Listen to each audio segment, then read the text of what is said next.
Greatest integer function का, इसका result एक इंटीजर होता है जो दोनों में से कम होता है। लेकिन ये सिंबल मैं आपको आगे पढ़ाऊंगा, लेकिन अभी हिंट दे दे रहा हूं, ये symbol fractional part of x का होगा। इससे जो रिजल्ट निकलेगा पता है क्या निकलेगा? 0.1, वो फ्रैक्शन निकलेगा।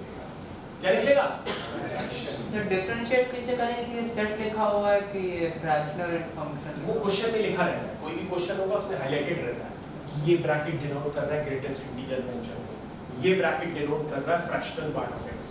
जितने भी क्वेश्चन होंगे सब में लिखा रहता है। सर अगर इसी ब्रैकेट में 3.2 लिखा है 3.2 तो 0.2, 3.2 का फ्रैक्शनल पार्ट है 0.2। फ्रैक्शनल चाहिए, फ्रैक्शनल का मतलब क्या होता है? जो 0 से 1 के बीच में लाई करे। तो 1.2 किससे मिलके बना है? 1 + 0.2। तो 0.2 कैसा नंबर है? जो 0 से 1 के बीच में लाई करता है। तो 0 से 1 वाले 0 से 1 के बीच में जो नंबर लाई करते हैं वो बताते हैं। सर -1.2 का 0 वो बताएंगे, उसको छोड़ बस थोड़ा सा इंट्रोड्यूस किया, गहराई में ना जाओ, अभी बताएंगे। पहले ये देखो कि ग्रेटेस्ट इंटीजर फंक्शन बताया, अब हम लोग इसका ग्राफ इंट्रोड्यूस कर दिया उसी के साथ कि ये तुम्हारे दिमाग में होना चाहिए कि सर ग्रेटेस्ट इंटीजर फंक्शन होता है तो एक पार्ट हम लोग आगे और देखना होता है, इसे कहते हैं फ्रैक्शनल पार्ट ऑफ x।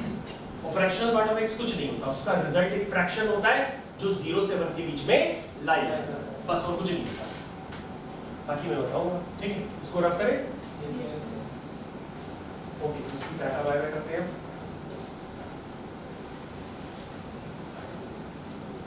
हमारे दिमाग में आ रहा होगा सर इसका ग्राफ कैसे बनाएंगे आप? अरे ये सीधी लाइन बना देंगे तो पॉइंट वाले भी रहने वाले हैं।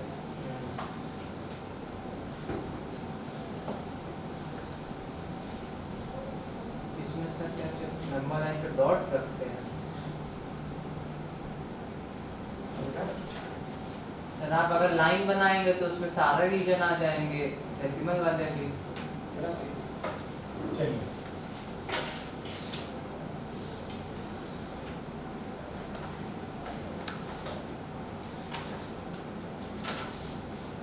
मेरी ग्राफ बनाना स्टार्ट करते हैं। तो मैंने सर अभी आपको बताया था कि ग्राफ बनाने के लिए तो कभी भी पॉइंट्स की नीड पड़ती है। तो सर पॉइंट्स तो आप इन्वॉल्व तो बना ही लीजिए।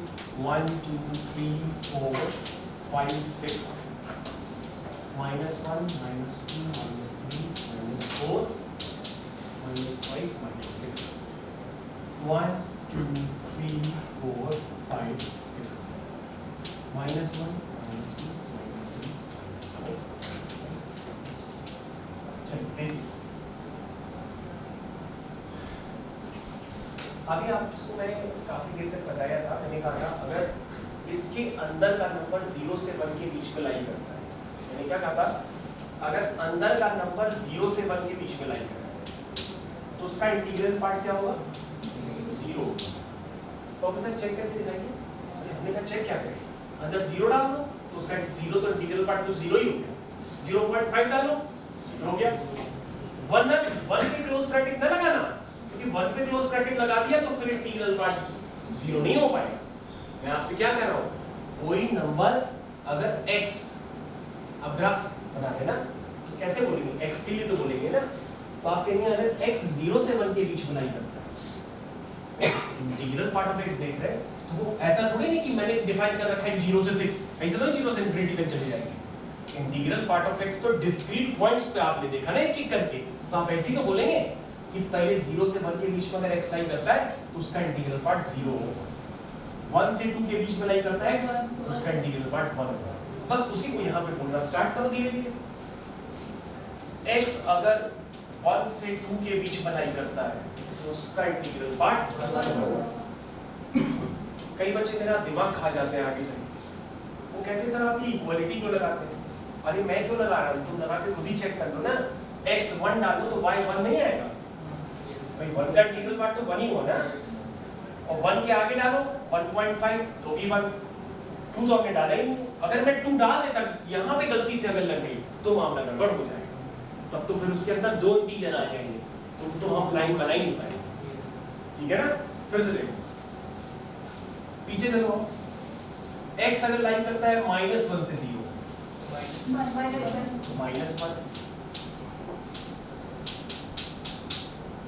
x लाइन करता है -2 से -1,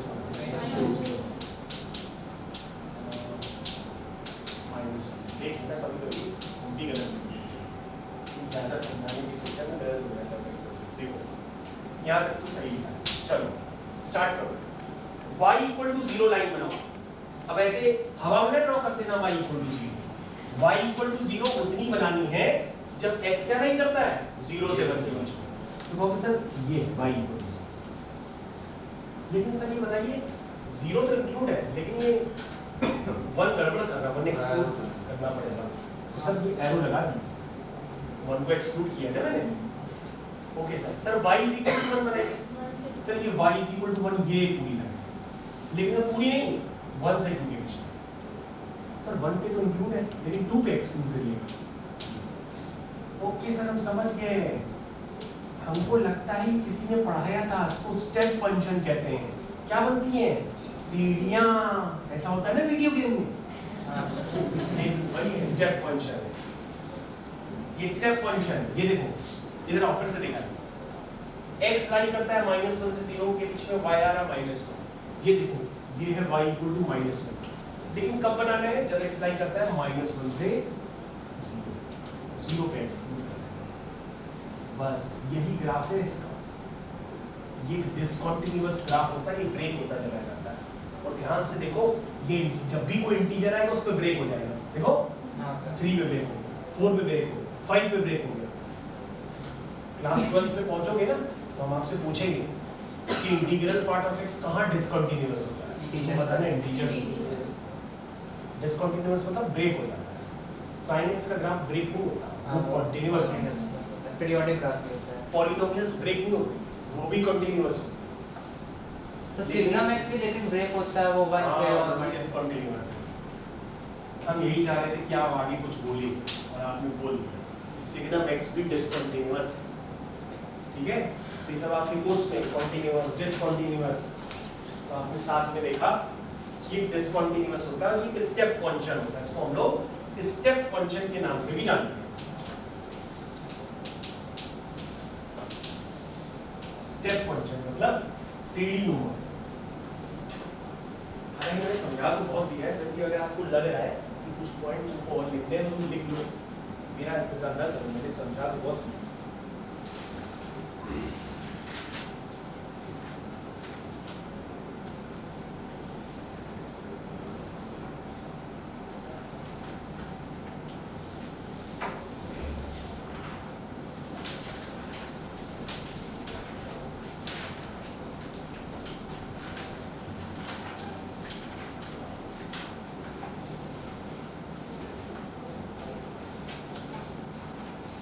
तो अगर आप रेडी हो चुके हैं इतना समझ में आ गया। ये आपके पास बेसिक मैथमेटिक्स का जो पैकेज दिया गया है उसमें पेज नंबर 38 पे चलिए। पेज नंबर 38 पे चलिए।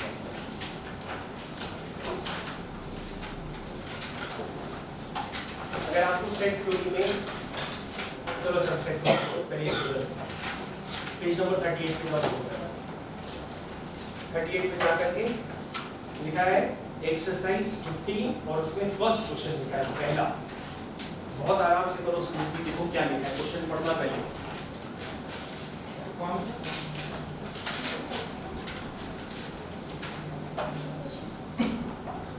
सा है?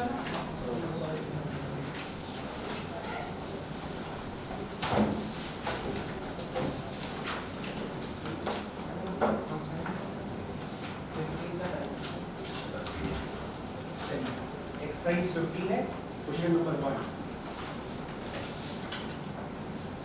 लेकिन पहले आप ये ग्राफ बना लीजिए। अगर आपका ग्राफ नहीं बना है, मेरे को कोई भी जल्दी नहीं है, आप पहले ग्राफ बनाओ। और ग्राफ में अभी भी ना समझ में आया दोबारा पूछो। तुम्हें आ गया? आ गया असीम ना?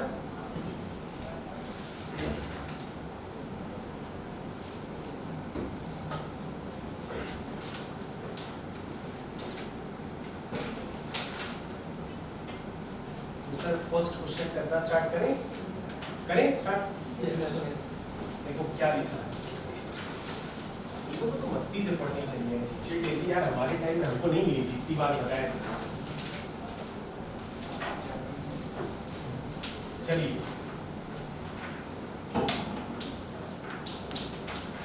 ये फर्स्ट क्वेश्चन कह रहा है यहाँ से x बताओ। तुम कहोगे सर हम ऐसे ही बता देंगे।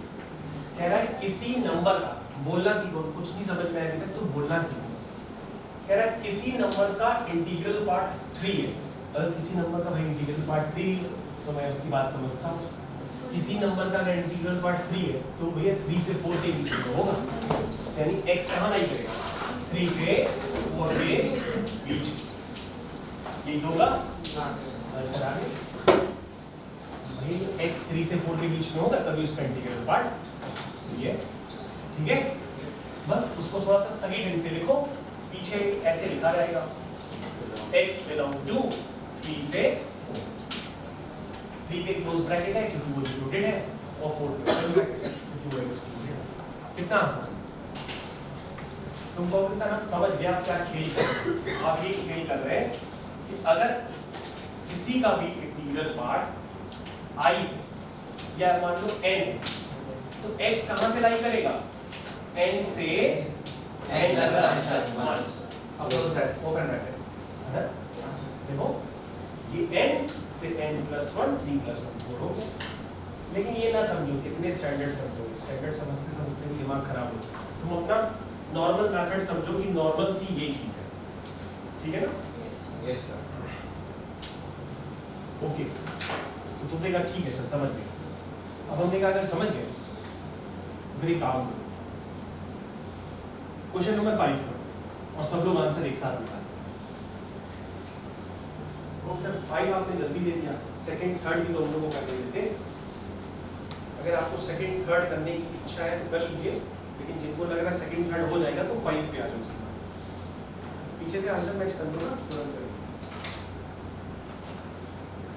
चेक कर लीजिए आंसर सही नहीं है, आंसर तो सही है।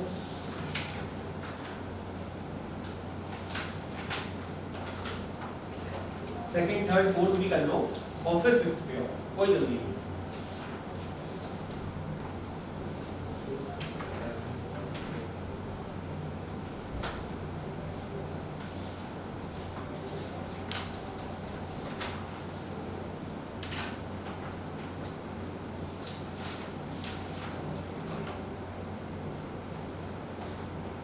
x is greater than equal to 15 or less than 10. पीछे आंसर चेक करो।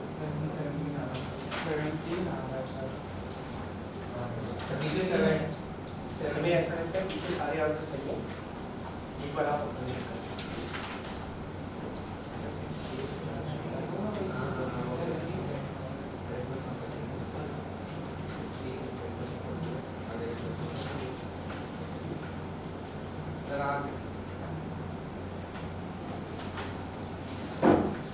फिफ्थ आ गया तो सिक्स्थ करो, सिक्स्थ आ गया तो सेवेंथ करो, सेवेंथ आ गया तो एट्थ करो, 6 5 6 7 8 एकदम फ्लो में करते हो।